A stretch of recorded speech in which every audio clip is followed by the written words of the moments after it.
The Peugeot 205 GTI is something of a living legend. Flick through the pages of any given motor magazine and you'll find that in road tests of the new Renault Clio RS or 208 GTI or Fiesta ST, the 205 GTI is still used as something of a benchmark. But if, like me, you've checked online to see how much you might be able to buy one of these cars for, you might have fallen off your chair to see that they fetch for between £20,000 and £35,000 in mint condition. Can this little French hatch ever be worth that money?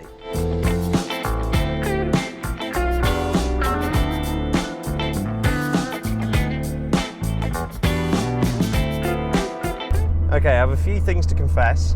This is not a totally standard Peugeot 205 GTI. It's had a few choice modifications made to it, which is pretty commonplace these days. They're the sort of things that people have done to adapt and improve the overall experience of what is now a pretty old hot hatchback. Under the bonnet you'll find the 1.9 litre MI16 engine from a Peugeot 405, and that now means that this relatively lightweight hot hatch has 160 brake horsepower. It's also had a quick shift 5-speed manual gearbox fitted, a modified suspension to improve upon the dampers that this 1991 car originally had. So what's it like to drive then, aside from being a bit noisy? In short, pretty bloody good actually. The bonnet is actually from a diesel 205 because the new 1.9 litre from the 405 doesn't fit under the standard bonnet, so this sort of scoops upwards a little bit more towards the windscreen. And the engine itself is great, there's plenty of torque, and considering that this car weighs very little, 160 brake horsepower goes an awful long way.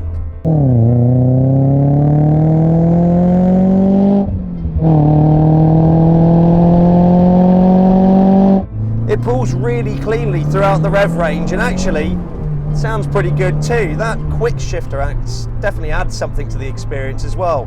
It's not the most precise shift, but it certainly gets the job done. But the real delight in this car is its agility. You can really throw it into a corner and it just darts into the apex. Again, because there's not very much mass for the chassis to deal with. It positively leaps from bend to bend. And then you've got this really nice, arguably quite heavy, unassisted steering. It's very precise though, and because this car's effectively a box and you can see all four corners, placing it on the road is really easy. The precision and accuracy afforded through the steering wheel just means you can absolutely annihilate sharp bends. And certainly the reworked suspension on this particular car serves it really well. It's got a good balance between being supple enough over bumps not to upset itself, but also it doesn't wallow through the corners either. It's a really, really good little car actually. I can totally see why these cars have the reputations they do. The interior is nothing too special to look at. It's the usual 205 of period. Everything's very blocky, simplistic. Though this car does have the higher spec model's half leather interior. There is such purity to this hot hatch, and it really appreciates being driven at a bit of a pace, being grabbed by the scruff of the neck and really exploiting what this package has to offer. It's light, it's agile, it's nimble, it's got plenty of front end grip.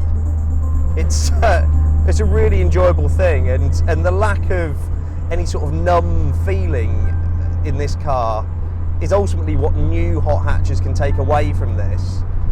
A new hot hatch, you feel quite removed from it. It's an impressive performance package, but the car does most of it for you. Here, this is very much an analog survivor in a digital world. So now I guess we come on to the big question. Is it worth all the money that people are charging now for 205 GTIs? And I suppose that comes down to a matter of perspective. These cars have gone through the complete cycle from being brand new to bargain basement things that students invested in, all the way up now to quite collectible vehicles.